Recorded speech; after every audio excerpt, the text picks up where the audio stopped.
muy buenos días.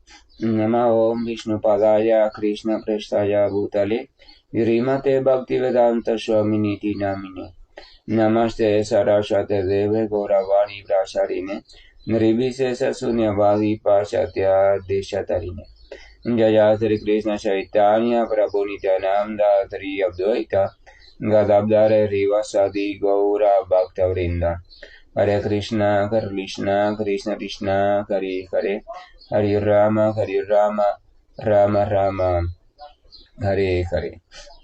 Hare Krishna reiterados, vamos a continuar con las lecturas y reflexiones sobre los textos de Bhagavad Gita. Vamos a recordar que ayer estuvimos compartiendo sobre un texto que constituía la respuesta que Arjuna le había dado a Krishna. Recordemos que anteriormente Krishna le había preguntado a Arjuna que se había escuchado con atención, o sea, todas las enseñanzas, y si en virtud de esa escucha se habían disipado ya su ignorancia y sus ilusiones.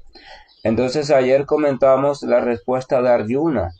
Arjuna le dice: mi querido Krishna, o tú, el infalible, ese nombre de Krishna, Achyuta, es importante. O sea, es importante recordar en todo momento que una de las características de Dios o uno de los nombres de Dios es el infalible, aquel que no puede cometer errores, aquel que no cae en engaño, aquel que no cae en ilusión, aquel que no cae en apego, en atadura, aquel que no puede caer bajo el hechizo de la energía material, aquel que no puede ser limitado en ningún instante ni por ninguna circunstancia de ningún tipo, sino que toda circunstancia y todo elemento está al contrario, está subordinado a él. Y en base a ese nombre de Achyuta, entonces uno puede comprender fácilmente que ninguna entidad viviente es el Señor Supremo, porque toda entidad viviente está sujeta a caer bajo algún tipo de ignorancia en algún momento, a veces permanecer mayor o menor tiempo, o a veces caer muy profundo. Entonces ya el simple hecho de que la entidad viviente tenga esa posibilidad en su propia constitución debido al grado mínimo de su potencia energética, entonces ya hace que la entidad viviente sea descartada como el Señor Supremo. Aunque a la misma vez ella está constituida, su constitución es igual a la del Señor Supremo en cuanto a que ella está hecha de energía espiritual, pero la potencia de esa constitución, la potencia que habita en esa constitución, no es la misma potencia que la del Señor Supremo, porque en el Señor Supremo está contenida toda potencia, pero la entidad viviente es un átomo de potencia. Entonces un átomo no es igual a la totalidad de la potencia. Ese detalle es importante porque a partir de ese detalle nuestro sendero o nuestra dirección de camino va a tomar un rumbo diferente, o sea, hacia un lugar o hacia el otro. No es lo mismo tomar un rumbo que va dirigido o está sustentado sobre la idea o el pensamiento o el convencimiento de que yo soy el Señor, o de que yo y el Señor somos lo mismo en todo sentido, a tomar un rumbo de yo como partícula del Señor.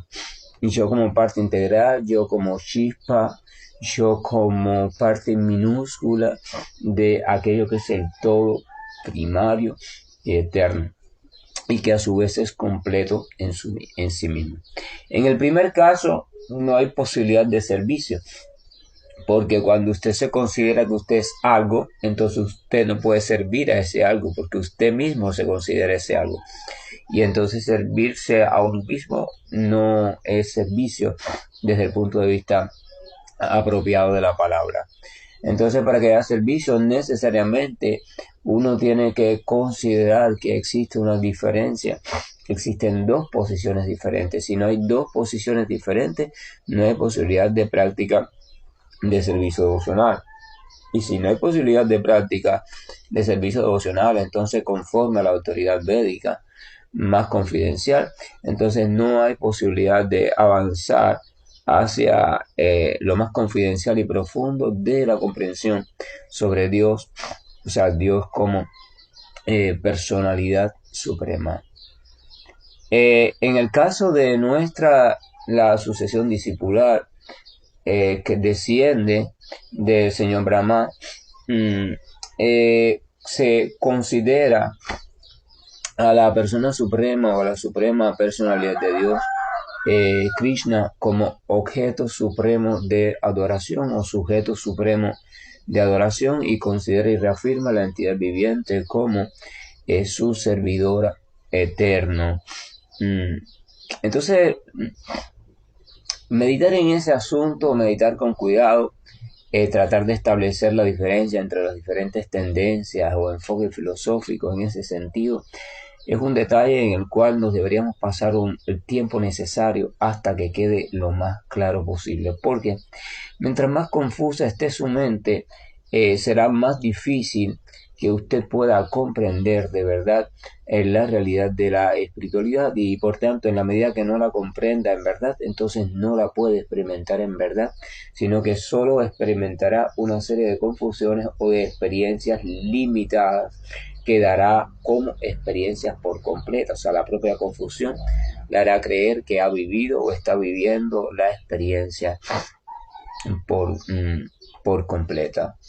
Entonces, Arjuna, como respuesta, le dice a Krishna: mi querido Krishna, oh tú el infalible, ahora mi ilusión se ha disipado. O sea, Arjuna dice: mi ilusión se ha disipado, o sea, ya no estoy en ilusión. ¿Qué significa no estar en ilusión? No estar en ilusión significa que las cosas comienzan a verse tal y como son desde su real perspectiva. Vamos a recordar que en la visión de las cosas hay un término que tiene al mundo completamente loco, y al mismo tiempo es el término que todo el mundo usa para justificar su propia locura. Es el término de la relatividad. Una de las cualidades del mundo material o de la energía material o del plano de conciencia material es que es un plano de conciencia donde todo es relativo. Porque todo es relativo, porque no existe una posición propia. O sea, de hecho, la existencia material no existe en ella misma como propia existencia, sino que es una construcción que está cambiando constantemente, por tanto no tiene sustento en sí mismo. Entonces ese cambio incluye el término de perspectiva.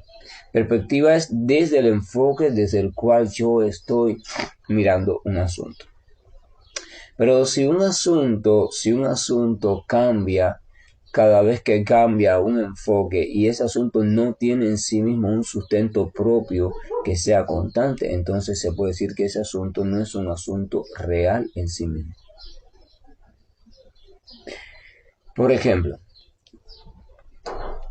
vamos a suponer el término Dios. Por ejemplo, el hecho de que desde una perspectiva Dios no exista, desde otra perspectiva Dios sí existe pero no está en este mundo, desde otra perspectiva Dios existe pero está en este mundo, desde otra perspectiva Dios existe pero nadie sabe dónde está. O sea, todas esas perspectivas, ninguna para nada transforma la realidad absoluta y primaria sobre Dios. O sea, hay una realidad esencial sobre Dios que no es dependiente de lo que usted crea de Él.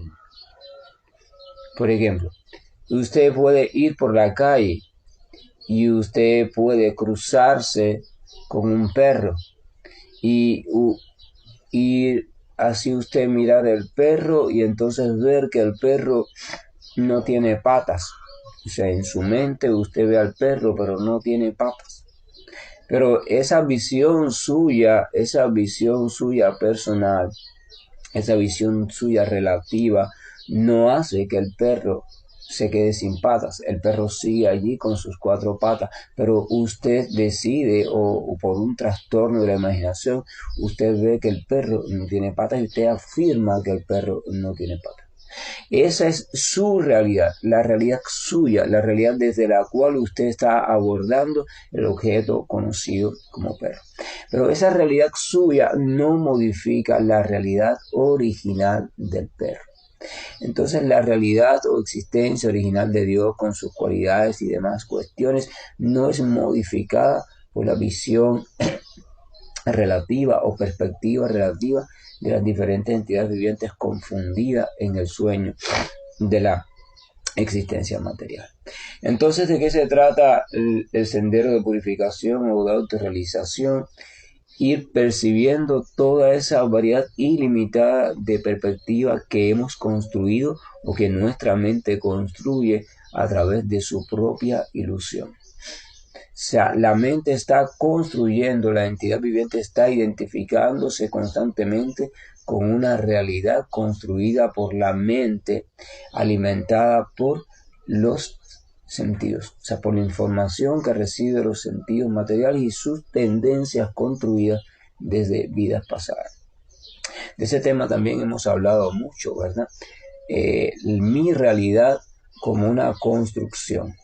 Toda la realidad que usted está viviendo, que yo estoy viviendo, desde el punto de vista de la existencia material, es una construcción. O sea, no existe en sí misma, ella no tiene sustento en sí mismo, sino que yo soy quien la construyo. A partir de una serie de elementos que además de eso son construidos también. Entonces, se espera que el estudiante del sendero espiritual o aquella persona que se está encaminando en esa dirección establezca esa diferencia básica, o sea, la diferencia que hay entre la verdad relativa y la verdad absoluta. La verdad absoluta recibe el nombre de Dios y la verdad relativa recibe el nombre de energía material o existencia material.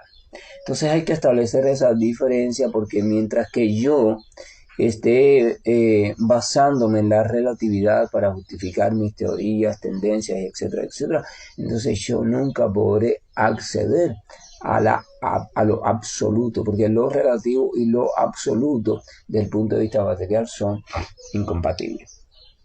Entonces, la conciencia relativa, la conciencia de lo relativo, es lo contrario a la conciencia de Krishna o lo contrario a la conciencia de Dios.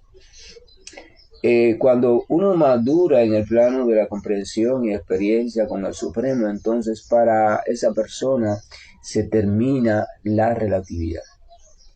Todo deja de ser relativo porque esa persona se establece firmemente en algo que no cambia y establece firmemente su vida sobre principios que no cambian porque no son principios que surgen de un acuerdo social. Casi todos los principios, para no decir todos los principios en los cuales se basa la vida social del ser humano, son acuerdos que surgen o han surgido en un momento histórico determinado debido al consenso de determinados elementos de la sociedad, elementos que están dirigidos hacia un objetivo o hacia otro. Esos mismos principios vemos que pueden modificarse, algunos pueden ganar más importancia o menor importancia con el paso del tiempo, según los intereses incluso de las propias personas. Pero el devoto puro del Señor no sustenta su vida ni guía su vida por esos principios, aunque los tiene en cuenta, para no crear una perturbación social, porque el devoto representante del Señor trata de no ser creador de perturbación social, sino de más bien ayudar a que la existencia social de la entidad viviente en modo general sea cada vez más lo más armónica posible, pero basada en el conocimiento y el amor por Dios, no basado en ningún otro tipo de principio ni ningún otro tipo de metodología para lograr esa paz y esa armonía. Entonces él no vive sobre una base relativa, ni él cambia hoy de un tipo de pensamiento y mañana de otro, porque él se ha establecido, por eso le llama a Krishna Paramdhama, o sea, su refugio, su morada suprema, absoluta, eterna. Si usted encuentra un lugar en el que en ese lugar usted se puede afianzar, se puede asegurar, se puede sentir protegido, se puede encontrar allí todo lo que usted ha estado buscando, entonces usted no tiene necesidad ya de transitar hacia otros lugares, usted no tiene necesidad de salir. De hecho, usted no va a querer salir de allí porque desde allí usted lo ha comprendido todo. Desde allí está disfrutando al máximo de la potencia de disfrute que hay contenida en el propio alma, y desde allí usted está realizando una actividad eterna que coincide perfectamente con sus necesidades más íntimas como entidad viviente. O sea, la actividad eterna de servicio devocional a la suprema personalidad de Dios. Entonces, si usted está establecido en esa condición tan perfecta, maravillosa, eterna y completa en sí mismo, quiere decir que no hay faltante en usted. No hay posibilidad de carencia de nada, porque usted está completamente autosatisfecho. La autosatisfacción o la satisfacción en virtud de la relación con Dios, en una relación de servicio devocional, amoroso y consciente, es una de las cualidades del devoto puro. Bhagavad Gita lo describe en varias ocasiones, habla de aquel que es autosatisfecho, está satisfecho en sí mismo. Ese satisfecho en sí mismo es satisfecho en su posición original como el Señor Supremo. Entonces muchas veces uno está ubicado en diferentes cosas, senderos, prácticas, incluyendo el sendero del Bhakti, pero en sus etapas primarias, y siente a menudo ciertas insatisfacciones en su vida. El indicador de insatisfacción o la señal de cierta insatisfacción significa que aún uno no está perfectamente establecido en la comprensión y el amor hacia el Señor Supremo. Entonces, pero uno debe saber que si sigue meditando y cantando los santos nombres de modo adecuado, cuidándose de no cometer ofensas, y sigue escuchando del Señor Supremo de labios autorizados, o sea, de labios de personas entregadas en fe hacia Él, entonces poco a poco esas insatisfacciones que van quedando residuales de actividades pecaminosas anteriores se va menguando, o sea, va perdiendo fuerza. Pero es necesario tener esa confianza, es necesario ir ganando en esa fe y creciendo en esa certeza y recurrir constantemente al santo nombre e ir ganando la conciencia de la importancia que hay en ir tomando al santo nombre como mi único refugio y mi única herramienta para ir avanzando hacia el encuentro consciente y completo con aquel que es mi Señor Supremo. Eso es importante. También en ese caso influye algo, ¿no? Por ejemplo, se describe, la literatura describe que cuando uno se refugia en el canto de los santos nombres mediante el mantra Hare Krishna, Krishna Krishna, Hare Hare, Hare Rama, Rama Rama, Hare Hare. Entonces uno debe irse cuidando de no cometer ciertas ofensas. La palabra ofensa significa aptitudes, pensamientos, conducta que uno puede asumir y que simplemente menguan un poco el efecto del canto en uno. O sea, es como un aislante. A veces usted va a tomar una vasija que está colocada en el fuego, ¿verdad? Esa vasija tiene cierta temperatura y usted toma un cierto tipo de agarradera, o sea, algún elemento que sirva de aislante entre la mano suya, o sea, su piel, sus receptores térmicos y esa vasija o ese objeto. Entonces ese aislante permite que a pesar que la vasija esté caliente, usted no experimente nada de calor en su mano o experimente el calor muy disminuido. Entonces las ofensas y los anartas, o sea, las contaminaciones que están en nosotros, son como aislantes entre el verdadero potencial o el verdadero calor que emite el santo nombre, que es la presencia del Señor mismo, y nuestra vida o nuestro estado de conciencia. Ellos no permiten en mayor o menor grado que el poder, el potencial que hay contenido en el santo nombre sea percibido realmente o completamente o en toda su plenitud por nosotros los practicantes. Entonces por eso es que se dice que uno debe de conocer ¿cómo se dice? Esas ofensas y debe cuidarse de ellas. Y una de esas ofensas se describen en total como 10. Una de esas 10 ofensas es creer que los los resultados que se le atribuyen al meditar o al cantar los santos nombres, así como los resultados que se le atribuyen a la literatura sagrada, como el escuchar el Bhagavad Gita. O sea, se dice que escuchar el Bhagavad Gita acaba con toda duda, destruye toda la ignorancia, etcétera, etcétera. El pensar que esos resultados que se atribuyen al santo nombre, al Bhagavad Gita, son resultados fantasiosos creados simplemente para que la gente se dedique a practicarlo. Pensar, tener ese tipo de pensamiento, se explica que es una ofensa muy grave, porque ese tipo de pensamiento hace que tu avance espiritual quede completamente detenido.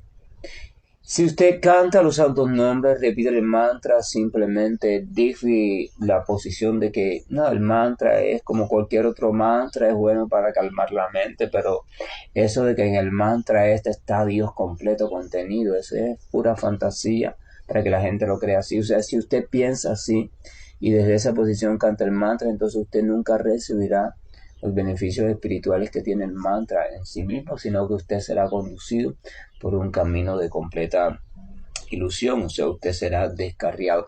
Igual pasa si usted escucha Bhagavad Gita, pero usted escucha Bhagavad Gita y se refiere a Bhagavad Gita como un libro de fantasía, un libro de aventura, o un libro filosófico, o un libro basado en un ejemplo ilusorio, o sea, que no tiene una verdad histórica, no tiene una verdad completa en sí mismo, no es la revelación del absoluto, entonces usted tampoco podrá comprender ni recibir los beneficios de purificación y de amor que el Bhagavad Gita genera o suele generar en el corazón de toda entidad viviente que lo escuche con fe, con humildad y con atención. Este tema es un tema importante, el tema de revisar mi postura es un tema importante porque mucha gente quiere avanzar correctamente o ciertamente en el sendero espiritual. Muchas personas quieren vivir esa transformación, pero al mismo tiempo no se interesan por saber cuáles son aquellos elementos que impiden esa transformación. Incluso muchas veces solamente se sitúa en los elementos que externamente le impiden. La gente a veces se preocupa más por las cosas externas que por las cosas sutiles. Eso es natural, ¿no? O sea, que si hago esta conducta, que si hago aquella conducta, que si me he visto así, que si no me he visto así, que si me pongo una ropa de un color, que si de otra, que si me pongo una prenda, que si me pongo una piedra, que si me pongo no sé qué cosa, que si hoy hay eclipse, que si es fin de mes y empieza un mes nuevo, que si el horóscopo, ¿verdad? Cosas externas, influencias externas, pero la posición interna es tan importante y podríamos decir más importante que los elementos externos. La posición interna que yo tenga, mi disposición mental, la visión con que yo esté enfocando las cosas, cómo se explica, la perspectiva desde la cual yo esté viendo el asunto, eso es más determinante en mi avance espiritual que los elementos burdos externos, que tienen su influencia también, pueden ayudar, pero no con tanta fuerza, ni pueden ser obstáculos tan grandes como lo relativo a la parte interna. Entonces, una pregunta importante es hasta qué punto en verdad yo estoy creyendo o estoy dudando sobre lo que se habla de la potencia de los santos nombres del Señor Krishna, o sobre lo que se habla de los beneficios trascendentales de escuchar con humildad, entrega, atención y completa fe las descripciones que se dan en esta conversación conocida como Bhagavad Gita. Yo les invito, les pido incluso, les imploro que deben revisar ese aspecto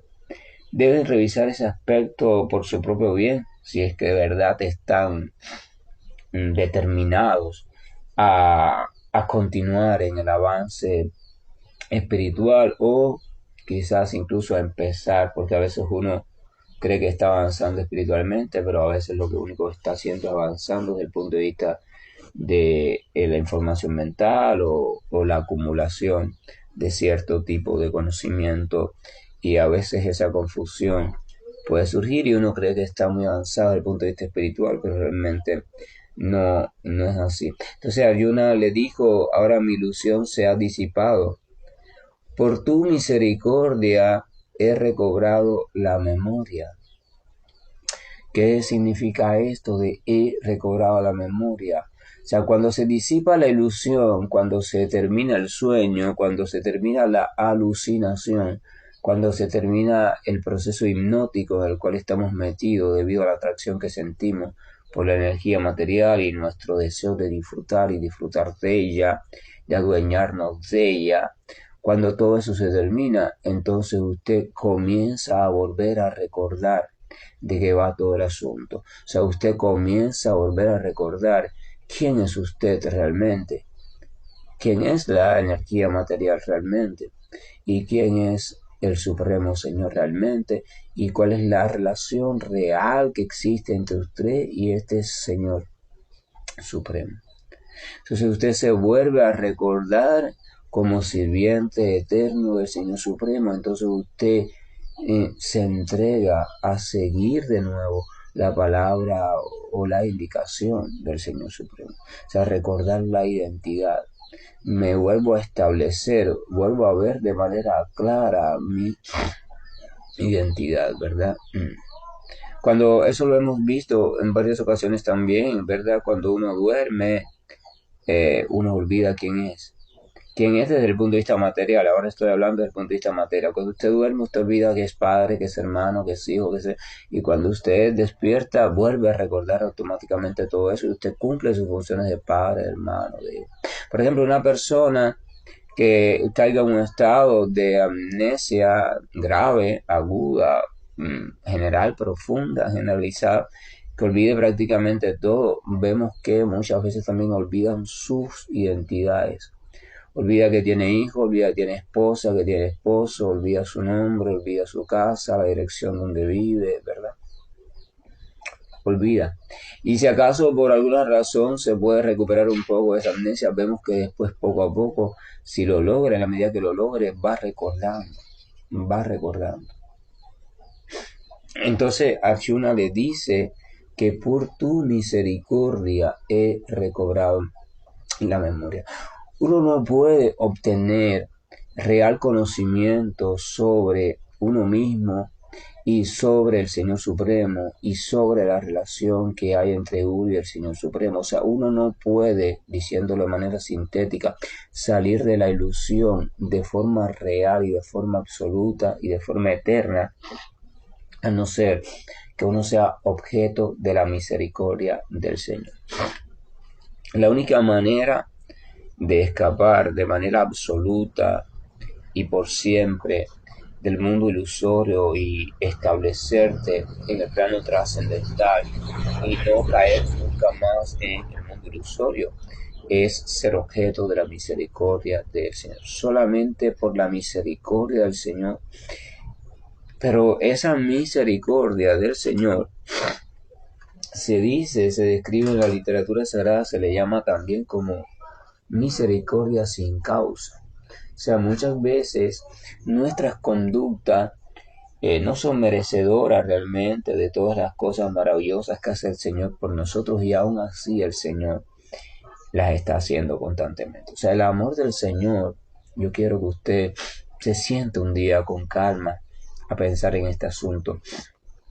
El amor que el Señor siente por ti, aunque usted crea que no, pueda pensar que no debido a cuestiones que suceden en su vida, el amor que el Señor siente por usted es tan indescriptible, es tan, vaya, insondable, no hay manera de que nuestra diminuta mente, condicionada por el mundo material y las relaciones imperfectas en este mundo, pueda comprender la calidad y las cualidades del amor de Dios. Ese amor, uno de los rayos o una de las formas de resplandor de ese amor es la misericordia. En el amor del Señor están contenidas todas las cosas están contenidas ahí en potencia, y cuando ese amor irradia, esa irradiación tiene en sí misma todas las potencias, todo lo que conocemos, por ejemplo, manifestaciones como misericordia, compasión, entrega, estas cosas son el propio amor, pero manifestándose en un modo limitado, o sea, un modo específico. Entonces la misericordia del Señor. Por la misericordia del Señor es que los universos materiales son manifestados, para que las entidades vivientes que aún estamos perdidos en nuestro vagar ilusorio tengamos la oportunidad de encontrar el sendero del conocimiento y volver de nuevo a casa.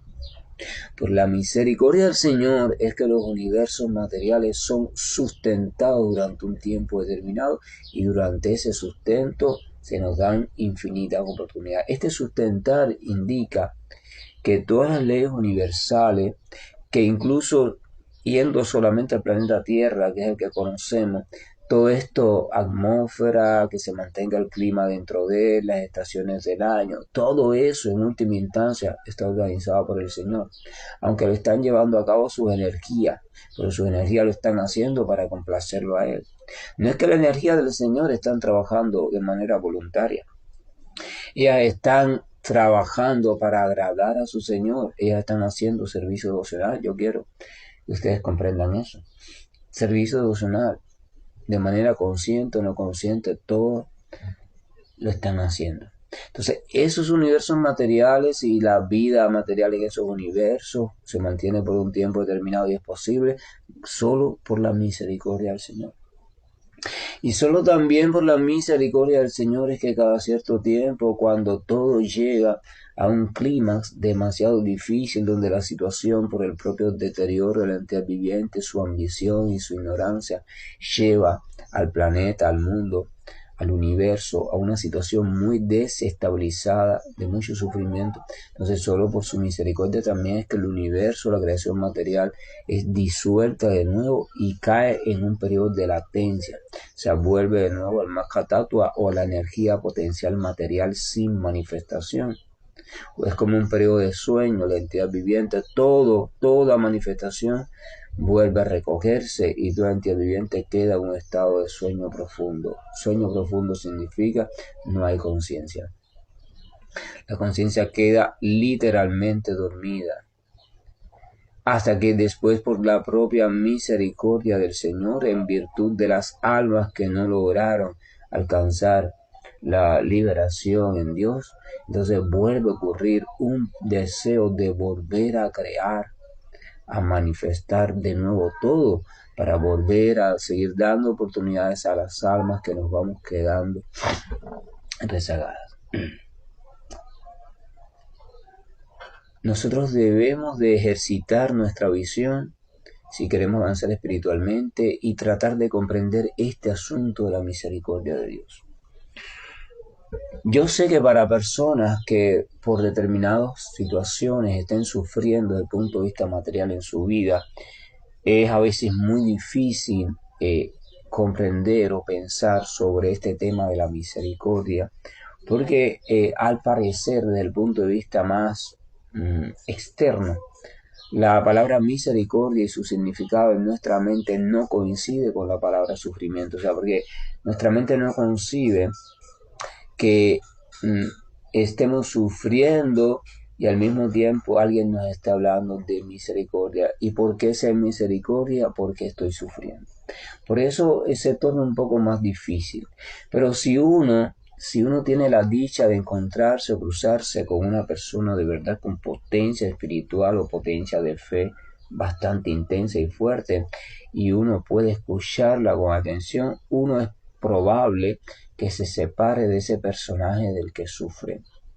O sea, es probable que uno comience a ver el sufrimiento ese específico de otra manera y empiece a comprender cómo el sufrimiento siempre es resultado de determinados elementos que se van conjugando en el tiempo, ya sea que lo hayamos sabido, hayamos participado de ello de manera directa o no, se van conjugando hasta que aparece una situación, que es la situación ya sea en el cuerpo, en la mente o en el exterior, que nos causa cierta experiencia de de sufrimiento.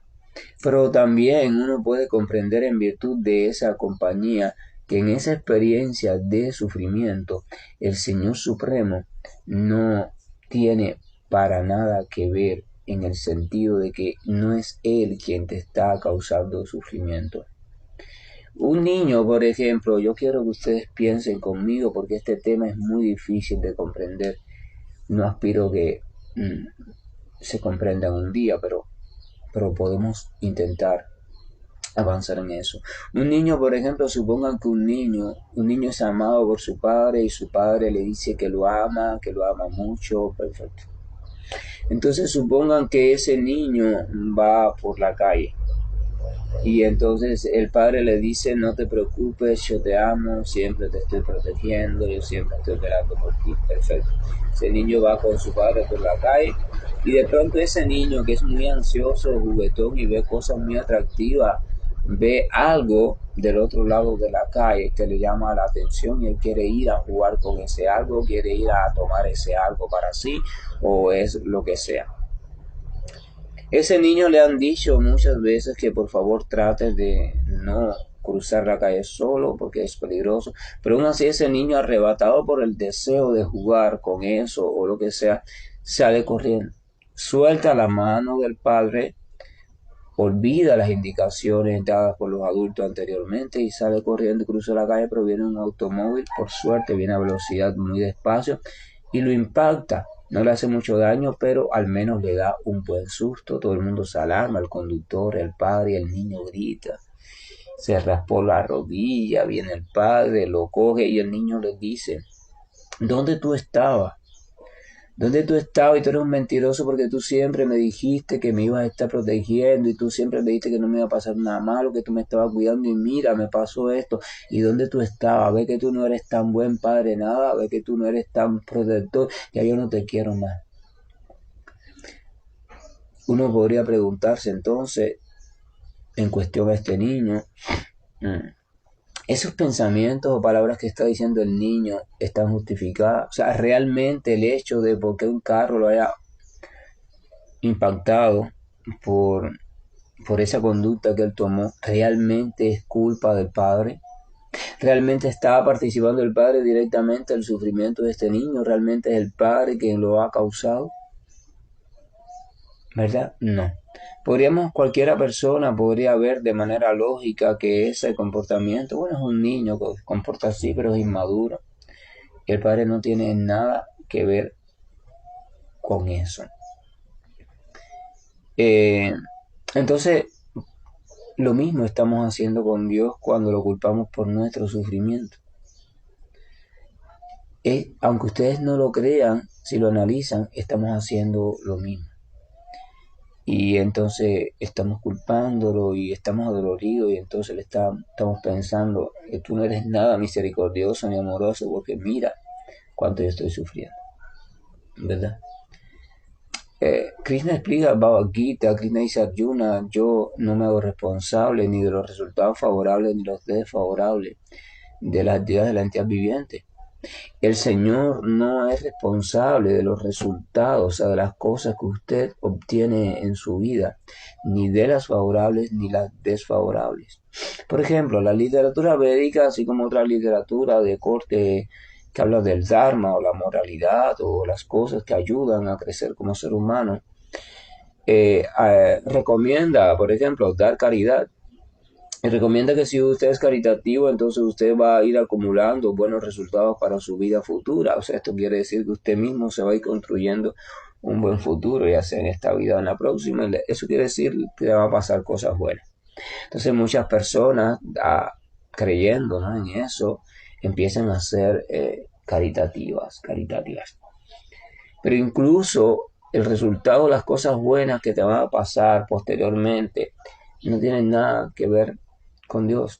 Es que simplemente en el orden universal tenemos que comprender que hay un orden universal y que la palabra orden entonces significa que hay diferentes autoridades que están velando por ese orden. Esas autoridades actúan en nombre del Señor, pero tampoco son el Señor. Entonces esas autoridades establecen cada cierto periodo de tiempo un conjunto de leyes, son los que establecen esto de causa y efecto.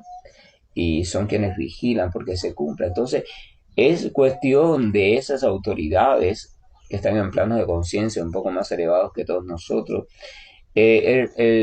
lo que usted obtiene como resultado en su vida, tanto las cosas favorables como las cosas desfavorables. Cuando alguien se pone contento, sacó una lotería o simplemente tuvo un buen desenvolvimiento en algo, un desempeño en tal cosa o construyó una hermosa familia, no sé.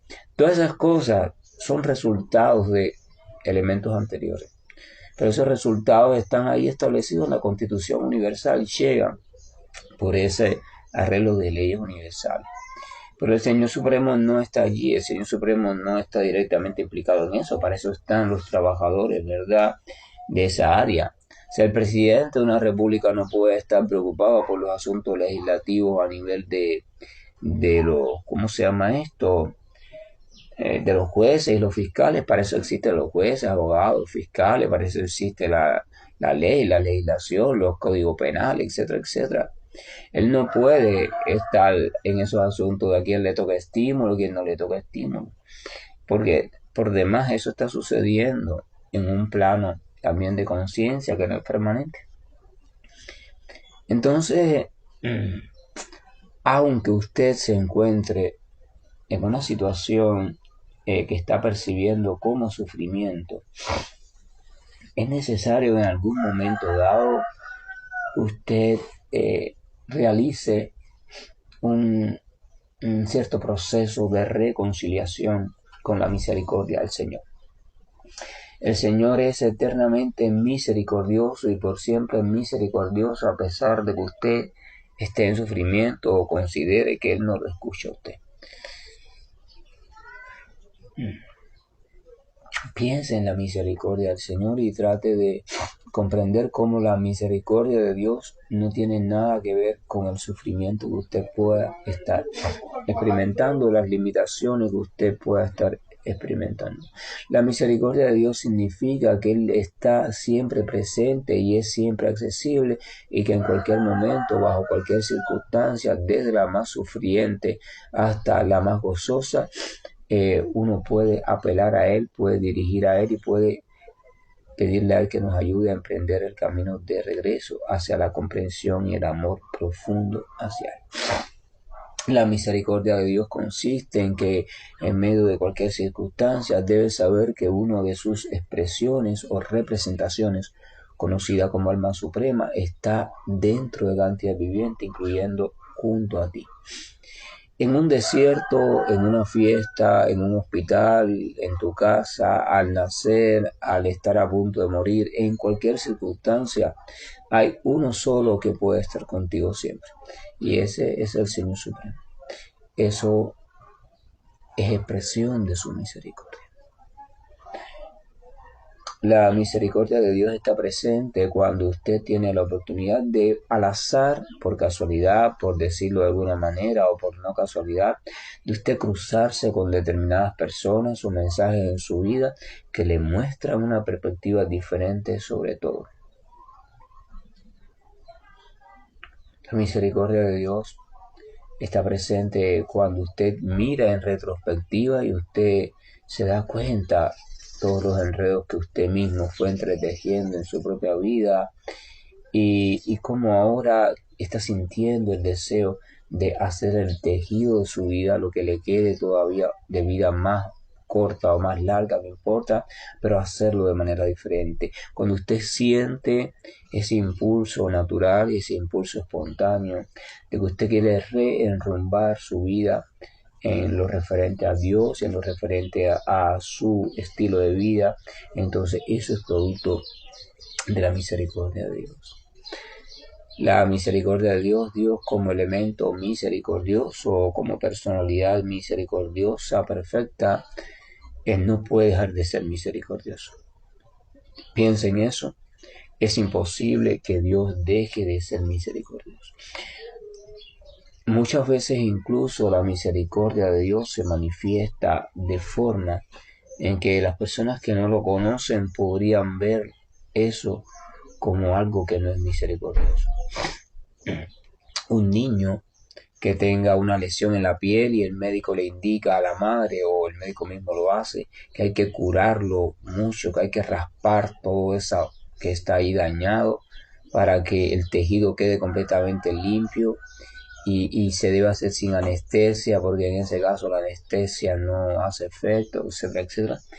Y el médico comienza a raspar la lesión, el niño le va a doler mucho, va a gritar mucho y el niño puede ver todo eso como cualquier cosa menos como misericordia, pero sin embargo el médico está haciendo en ese momento la conducta más misericordiosa para con ese niño, porque él está eh, impidiendo que su mal empeore y segundo está permitiendo que comience o inicie todo un proceso de recuperación o sanación, ¿verdad? Sin embargo, para el niño, incluso para la madre que quiere al niño, que le da ese sentimiento que el niño esté gritando tanto, porque la madre está, a veces el amor sin conocimiento, ¿verdad? Lo que hace es que nos lastima, porque, wow, mira al niño, ya no le haga más que eso, no, doctor, déjalo que se cure solo. O sea, ella, cegada, por decirlo así, por su amor de madre, ella no comprende a veces que eso es necesario, que es inevitable que el niño en ese momento grite, pero que es necesario que se le raspe, que se le quite, se le purifique esa zona. Eso es muy misericordioso, pero es una misericordia basada en el conocimiento. O sea, la misericordia de Dios nunca es una misericordia por emoción. Dios es misericordioso en virtud de su perfecto conocimiento. Entonces, si usted siente en su corazón en algún momento alguna duda sobre la misericordia de Dios, entonces busque una persona, intercambie con ella una persona que siga fielmente un sentimiento de amor por Dios y que comprenda a Dios perfectamente y expóngale, mira, estoy teniendo dudas sobre la misericordia del Señor, por favor ayúdame a no seguir con esas dudas. Porque así muchas veces en eso se basa Kali Yuga, se basa en eso, en sembrar en nuestra mente dudas sobre la existencia de Dios, dudas sobre el amor que Dios realmente siente por la entidad viviente, dudas sobre la misericordia de Dios, dudas sobre la veracidad de las palabras del Señor, dudas sobre todo.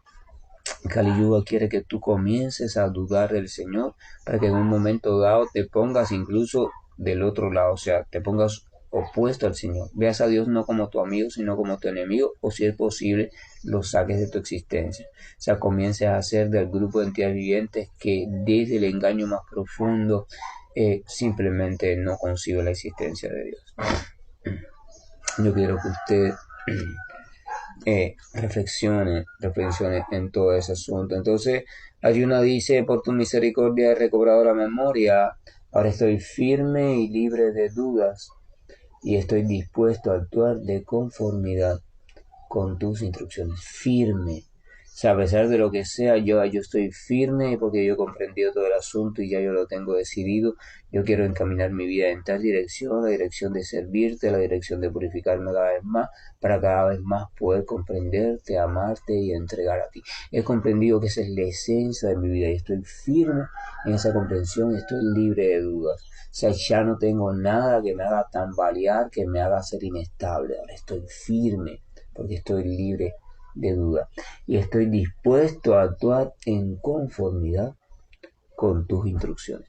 Esa es la postura de aquella persona que ha comprendido perfectamente su posición y la posición de Dios, y entonces desde esa comprensión ha desarrollado un amor intenso por Dios.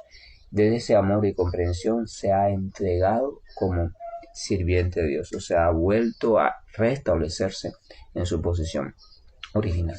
Que la gracia y el amor de nuestro Señor nos acompañe y que siempre estemos reflexionando sobre el tema de la misericordia del Señor y que no confundamos la misericordia del Señor o no dejemos que nuestra mente nos confunda y que por debidos sufrimientos en la vida material, del cuerpo, la mente o la familia o lo que sea, nos olvidemos o creamos que la misericordia de Dios no está con nosotros o no está al acceso de nosotros. Hare Krishna, buen día, y estoy finalizando esta llamada. Hare Krishna, Krishna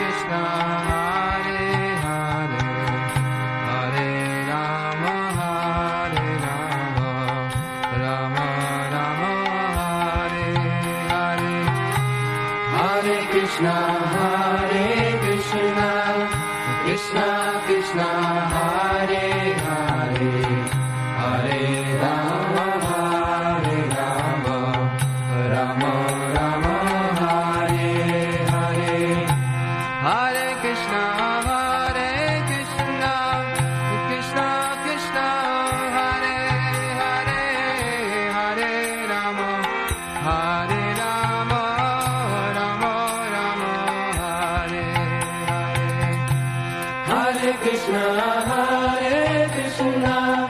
Krishna Krishna, Hare Hare, Hare Rama, Hare Rama, Rama Rama, Hare Hare.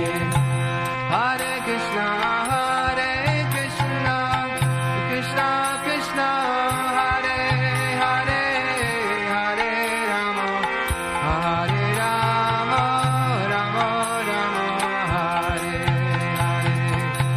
Hare Krishna, Krishna Krishna, Hare